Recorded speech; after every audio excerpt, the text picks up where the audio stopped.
welcome to a review on the Mezco 1/12 scale Eric Draven the Crow figure. Absolutely loaded with accessories. We got 4 different Eric Draven head sculpts with the likeness to Brandon Lee. And we have 2 separate crows, one perched there and a flying crow. We have a really nice base. And we got the mask that you see in the movie. We've got a total of 10 different hand sculpts. 2 of them are on the body at the moment, and 8 of them over here. Now, you don't get these stands for the spare head sculpts. I just had those lying around and I wanted to use them to display them during the review. We have the awesome accessory of the flamed outline of the crow from the scene in the movie after he takes out T-Bird. We have various weapons, including a katana sword, a shotgun, 2 guns, a lighter, a clip for one of the guns, and a knife.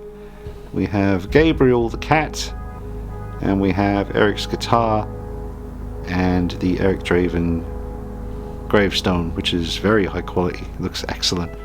Also the top of the I'm not sure what you call that. Is it the top of the spire or something from the church that he uses to fight Top Dollar at the end?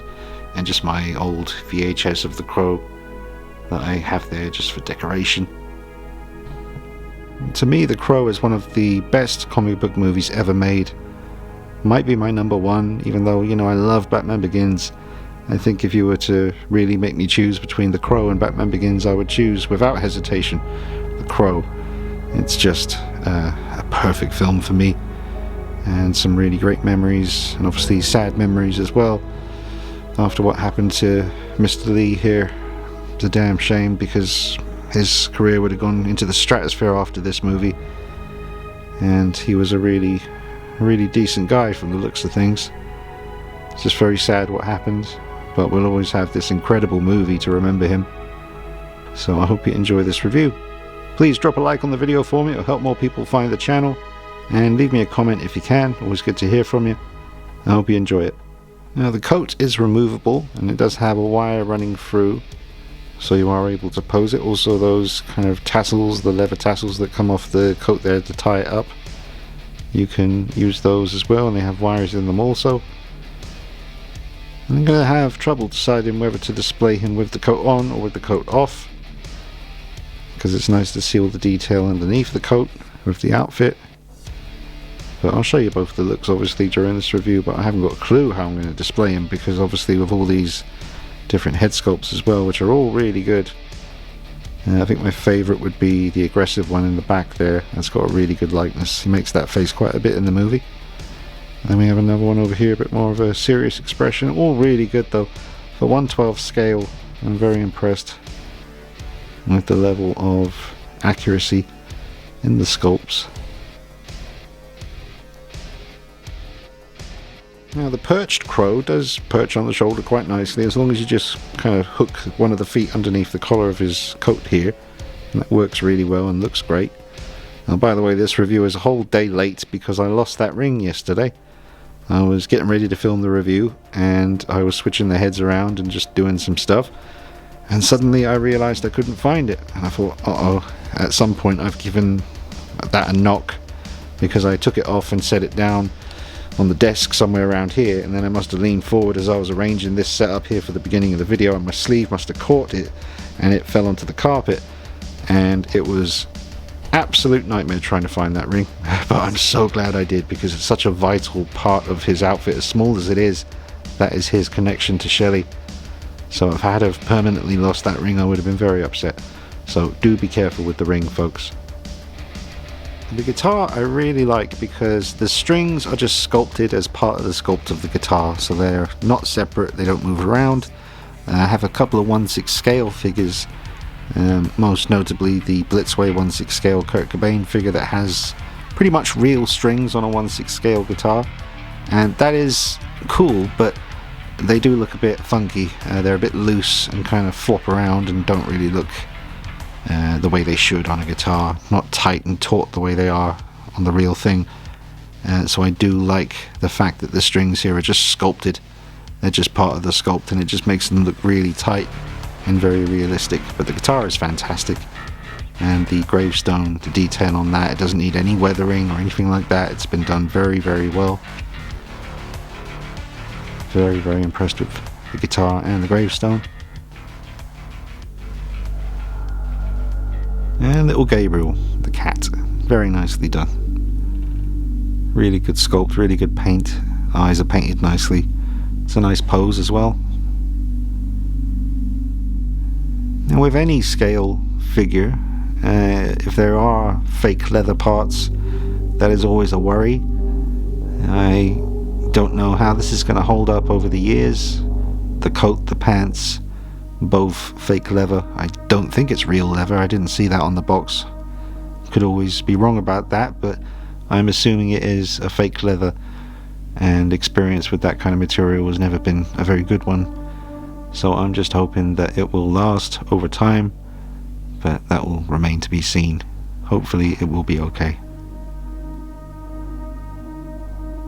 Out of the 10 hands that you get, 2 of them don't have the strapping or the kind of wrapping around the hands. 2 of them do not have that, which is nice. And the hand that has the bullet hole in it after Funboy shoots Eric Draven's hand, there is an actual hole in the hand where you can see through, so that is cool. There's also a nice little ring on the pinky there, and the other hand that's just plain and doesn't have any wrapping is a pointing hand. All the other hands have the wrapping on them. Okay, so just before I move all of this stuff out of the way so I can get on with posing, just give you one last look at all these accessories, all the head sculpts, the 2 crows, the mask, all the hands, the flaming crow, which is absolutely stunning. When the light hits it, it's incredible. And all the weapons that you would need. The nice base, unfortunately, is that very smooth kind of surface that will probably look quite scratched after a while of owning it, no matter how careful you are. It's just the nature of that particular type of surface. And the cat, the guitar, the gravestone, and the top of the church thingy there that he uses to fight Top Dollar. Alright, I'm going to move all this stuff out of the way now. We'll have some fun with this piece. The box is also very nice. Simple but effective. Alright, so here is the figure on the rotating base. It's going to be interesting at the end of this review trying to work out whether this is the best Crow action figure we've ever had. There are quite a few to choose from in different scales. NECA and possibly the McFarlane figures might have done a Crow as well. I do have some of the older ones. I have the smaller NECA Crow figure in this kind of pose and the big quarter scale one they also have in this pose. I've got that too. I've owned the Hot Toys 1/6 scale in the past. I did sell it. Kind of regret that now. Doesn't seem to be that easy to get these days. But I do have the 1/6 scale Sideshow Collectibles version. So I've got a few Crow figures. And now this is the latest one to the collection. But considering the amount of accessories you get with this figure, which is really, really unbelievable, you got to tip your hat to Mezco for going all out on this piece. It really deserves it, and they knew that, and that's what they've done. But I have to say, the way the hair is sculpted, for a 1/12 scale figure, I think the sculpt of the hair is very impressive, very detailed, and very accurate in length and shape. And the coat, even at the back, looks very accurate to me.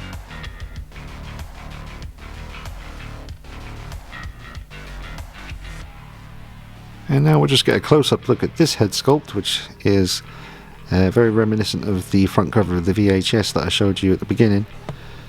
And we got some decent detail on the teeth for this scale. They're nice and, individual teeth, and they've done a really good job. I think the likeness is strong, not perfect, definitely not, but you definitely know who it's supposed to be. So this first head sculpt, I like it. If you get really close, you can see that the black makeup, like the 2 kind of lines that come out from the eyes, there's like a weird kind of digital print effect on those, which also was on the Hot Toys DX11 Heath Ledger Joker, on his makeup. So not hand painted, possibly some kind of printing situation when they're doing the makeup on these heads. I do love this crow. The pose it's in, slightly looking off to the side there. Eric's guide in the movie, the thing that keeps him on the right track. Listening to Brandon Lee in his last interview talking about the crow, the bird, and the purpose it serves in the film, the way he's describing it, the way it leads him to his next target, and everything he was saying, it sounded like he was describing an amazing Crow video game.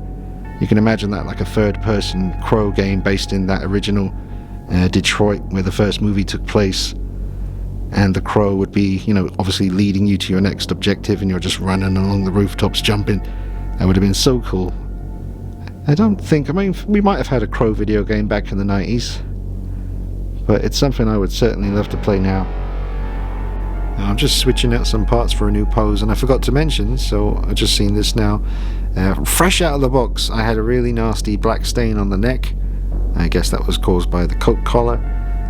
You don't see it when the head sculpts are on there because the hair completely covers it up, and it kind of looks like a weird crow tattoo on his neck. But that was fresh out of the box, nasty stain on the neck. That will happen, I guess, but you won't see it because of the hair, so hopefully I don't get any more of those in a more obvious spot. Alright, so now I'm going for that gasoline I smell moment where he fires into Gideon's pawn shop and blows it up in an incredible scene. And these days I guess that would all be done with CGI. It's an incredible shot, but I love this head sculpt. I think it really captures obviously the anger in Eric Draven. Very, very nice. Might put this one on the rotating base. We'll just get a look at it turning. Again, the hair. This hair on this particular head sculpt is different from the others. It's a bit more wet looking because it's just there's not as much volume to the hair on this. It's more, not straight, but it does give the impression that it's wet and it's just hanging down around his face. Whereas the others come out a little bit more at the side with the volume. Easy to pose. No trouble lifting up the arm and getting this to look natural. Very happy with how it looks. Now we've got good articulation in the wrist and the elbow. I'm pretty sure it's a double bend. I'll double check that for you, although I don't think I can actually see it because of the shirt underneath and then the kind of wrapping around his forearm. I'll see if I can actually see the joint in the elbow, but it is allowing me to get the shotgun kind of resting on the shoulder. I can probably push the limits of that a little bit more to get it looking a bit more natural, but it's close enough for now. Also, this sculpt with just the neutral expression, the way the light's hitting it with the cheekbones and the makeup and the hair, it looks very, very good.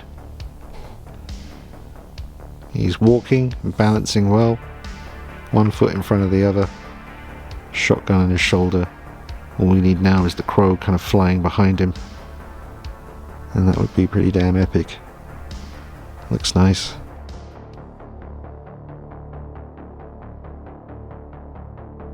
Alright, now we have a gun in each hand, the aggressive sculpt back on, and this is obviously when he crashes the meeting and the big gunfight ensues.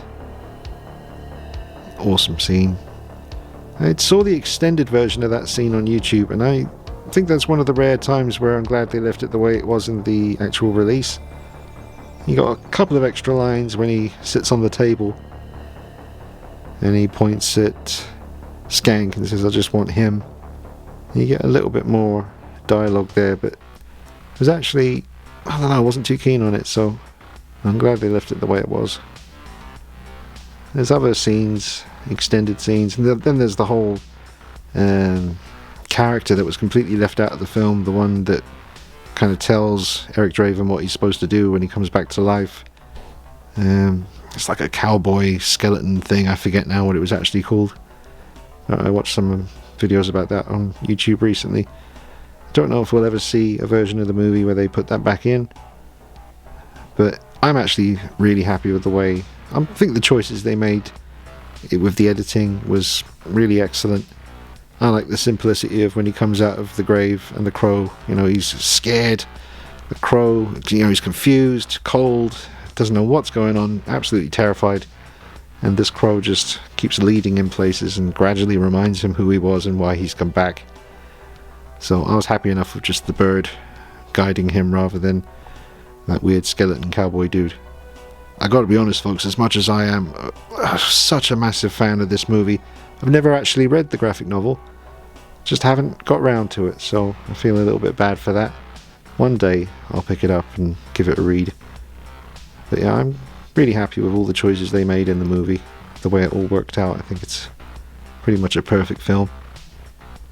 That could be the nostalgia talking, but no, even watching it recently to this day, I think it holds up so well. Anyway, loving this pose, and that would be a great option for display on the shelf. And the what looks like a Beretta in his right hand has moving parts. The clip comes out. Very impressive for 1/12 scale. Well, I didn't expect that at all. I thought it'd just be one solid piece, but no, it all moves and does everything that your average 1/6 scale gun would do. Just show you the Crow by Sideshow Collectibles, the 1/6 scale figure. I reviewed this on the channel, and I think it's just an amazing figure. Really, I really like it. I think the likeness is actually really strong. I see a lot of people saying that they don't think the head sculpt looks anything like Brandon Lee. I think the Hot Toys one has a better likeness, but I much prefer the more straight expression. I get really bored looking at that smile on the Hot Toys figure. Plus, like I said, the teeth are a little bit questionable on the Hot Toys one. But I think that looks fantastic. I love the way the hair's sculpted. You know, the definition in the cheekbones, the chin. It's got that Brandon Lee chin. And the coat is a really nice material, and you know, I don't think we'll have too much grief with the fake leather deteriorating on the Sideshow figure. Apparently they use much better quality stuff than Hot Toys. That's the main reason I decided to go with the Sideshow Vader over a Hot Toys one, was that it was supposed to be a lot less susceptible to the damage and deterioration. But we'll find that out over time. But I am feeling pretty confident that I made the best decision when it came to Vader and Eric Draven, the Crow. Really nice coat with this one. But check out the review for the 1/6 scale Sideshow Crow on the channel. Also did a little modification video where I just added a little more black makeup around the eyes. But yeah, really good likeness.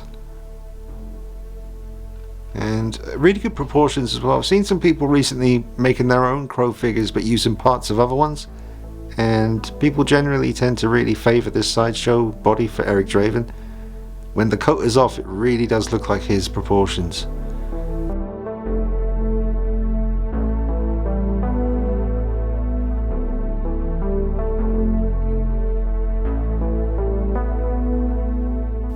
But I do like to go full outfit with the jacket on, and I can always go back and forth between the looks, but yeah, just a whole new love and appreciation for this particular figure at the moment. This fire effect is excellent, and the fact they even give you the lighter from that scene as well, that's a really nice touch. But look at that, that is stunning.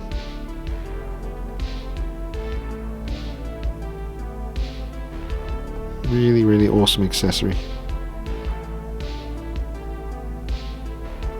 Now here we have a really nice badass pose. Thank you very much. This looks awesome. Another good choice for display, but especially with that head sculpt as well, the really aggressive look. Just about to unleash hell with the katana sword. That looks excellent. Balancing well. I haven't got his foot plugged into the base, he's just standing there. Leg articulation, arm articulation, torso, neck, ankles, all really good, allowing for endless possibilities, especially with all these accessories you get. I get a close up on the aggressive sculpt. I think on all of these sculpts that scar across the bridge of his nose is present and correct. That's nice to see, but a fantastic job here. Very mean looking, pissed off, as he should be after what happened to him and Shelley. Very, just the way it gets straight to the point. You don't need hand holding. You know, they didn't assume their audience was stupid. You know, we start off the film with the aftermath of what happened, and then Eric has to figure it out for himself when he returns with the aid of the Crow and this new movie that they're doing. Apparently they're going to linger on the relationship for the first half of the film. Ah, Jesus. One absolute disgusting pile of dog shit. I haven't even seen the film and I don't want to, but everything about it looks terrible. and utterly disrespectful. How fucking dare they?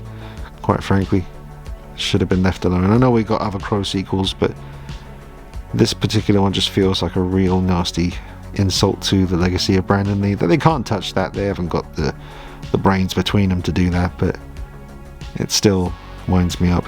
We don't need that movie. It shouldn't exist, and I wish it didn't.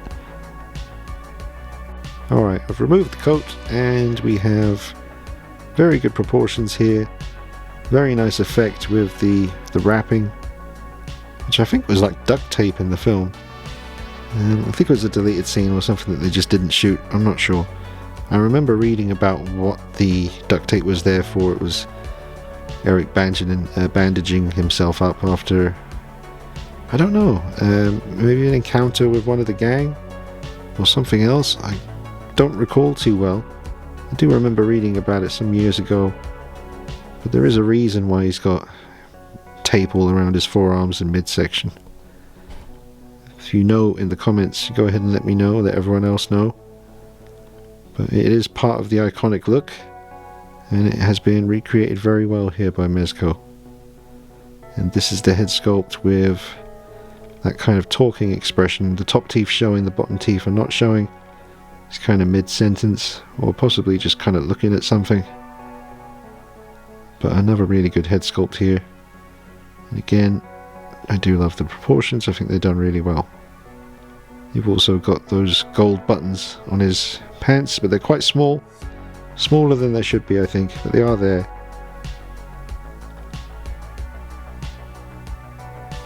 I think this low angle here is really bringing out the likeness. Also the way the shadows are falling on his face. I think that really looks like Brandon Lee. Very, very nice. Getting a bit closer here. Yep, that's him.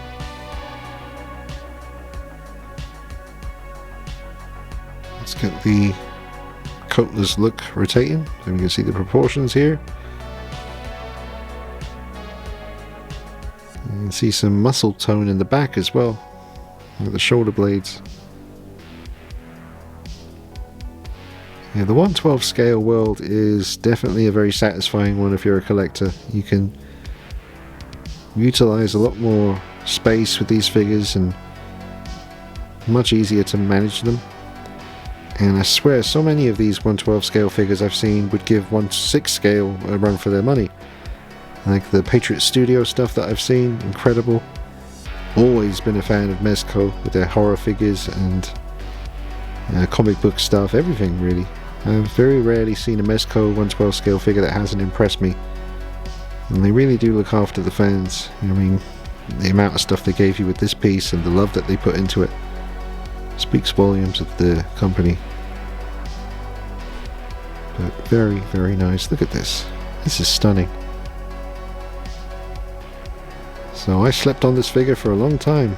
Didn't really think I was gonna end up getting it, but now I feel like a fool looking at it because it is amazing and well worth your money.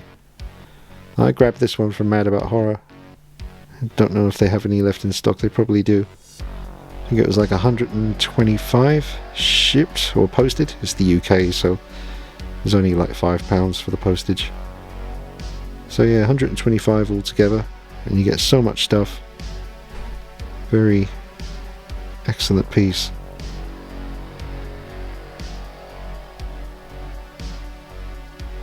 I was trying to give you guys a little petting Gabriel pose, but because of the nature of the outfit with the tape around his waist, his midsection doesn't really allow me to get much of a crunch there, but it still looks really good.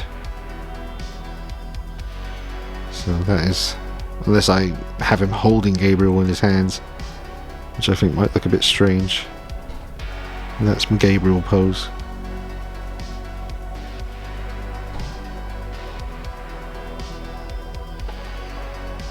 You do get all these poles and stuff to display Eric Draven and kind of like flying through the air shooting poses, and also you get some extra bits to clip on for the Crow to kind of be flying around him. But I'm not going to be messing around with these, folks. It's a bit of an eyesore. I don't want to see all these rods and poles with the figure, but you do get them, you know, for all the kind of poses that you want to pull off. So many accessories. It's a mess. There's literally an uncountable amount of badass moments in this movie. It's all badass, but this has always been one of those chilling, just perfect scenes. Just the way he pushes open the doors and you get that sense of his physique and the way he moves, just like his father, Bruce Lee. Amazing.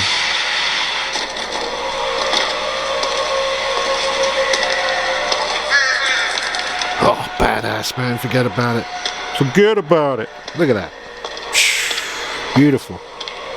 Beautiful. God damn it. Love all those cool kind of Batman-like poses in the movie where he's perched on like the fire escape when Funboy is doing drugs and the Crow is sitting on his shoulder as the camera pans up and his hair's all wet from being in the rain.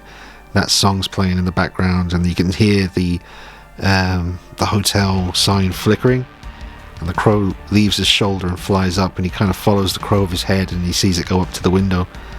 I love that shot. And when Top Dollar's giving the speech at the meeting and you get a couple of shots of Eric Draven just perched outside listening to them talk, so cool, man. Just amazing. Yeah, I really do think it's probably my favourite comic book movie ever made. I've got some favourites like Batman Begins, absolutely, Spider-Man 2, the original Superman movie, but I think The Crow is my number one. There's no doubt about that. It's just pure magic, lightning in a bottle, just never will happen again. I'm so glad we have it. They weren't going to finish the movie apparently after the tragedy with Brandon Lee, but then they decided to honour him by, you know, using his stunt double to finish some scenes and some very early kind of CGI stuff that they had to do before it was so easy to do now. Very impressive. Like, I didn't even know. I won't spoil it for people who don't know and maybe they don't want to know what scenes they had to get a, you know, stunt double to fill in for Brandon. But I never would have known, like, if I hadn't watched the, you know, the special features to find out. It's all so well done. So yeah, I'm going to wrap it up and give you my final thoughts on this figure, folks. And we've talked about it before with the similarities between Brandon Lee's performance as Eric Draven and Heath Ledger as the Joker. And I'd love to hear Christopher Nolan talk a little bit about The Crow and how he feels about that film, because obviously there's some connections there between The Crow and The Dark Knight. You know, they're quite subtle. A lot of people won't even think about it, but once you start to think about it and you rewatch those movies, you start to see a kind of a similarity, not just in facial expressions and voice and movement and attitude and playfulness and everything, really. It's just beautiful, but it's also terribly sad because both actors didn't get to see their performance. They didn't get to see their final work, and that's heartbreaking because Brandon Lee was so clearly loving playing this part, and so was Heath Ledger playing the Joker. And it just breaks my heart that they never got to see it. But maybe they did, you know, from beyond. I used to have that poster in my room. And I remember just one particular time I was sitting in my room on the carpet, 13 years old, listening to the soundtrack. And when it got to the last track, which is, I know he says it can't rain all the time in the movie, but I think the song was called It Won't Rain All the Time. And it's such a sad song, and I remember sitting on my carpet in my bedroom on my own, looking up at this poster, listening to that song and having a little cry. 13 years old, because it was just so sad. I loved the movie so much, and it was just heartbreaking what happened to Brandon. But that's the pose that I tried to replicate here a little bit. Obviously need to tweak it, but you get the idea. Kind of stepping forward and shows the appropriate hands, got his head tilted down. But what would I give the figure out of 10? I think it's an easy 10. Definitely. You get so much stuff, so much that I haven't even included everything in the poses. I tried to, but I don't want this to be an hour-long video, so I've got to wrap it up, folks. But yeah, check out all the other folks out there in the community, their reviews. They will be doing poses as well. Figure's been out for just over a year, I think. And I think Mezco did an exceptional job with this. 10 out of 10. Definitely recommend it. I hope you've enjoyed the video. Please drop a like on it for me, leave me a comment, subscribe if you haven't done already, and I will be putting pictures from the session on Instagram at DeanKnight333. Rest in peace to Brandon Lee, and just what an incredible film. I'll see you soon, folks. Take it easy. Bye bye.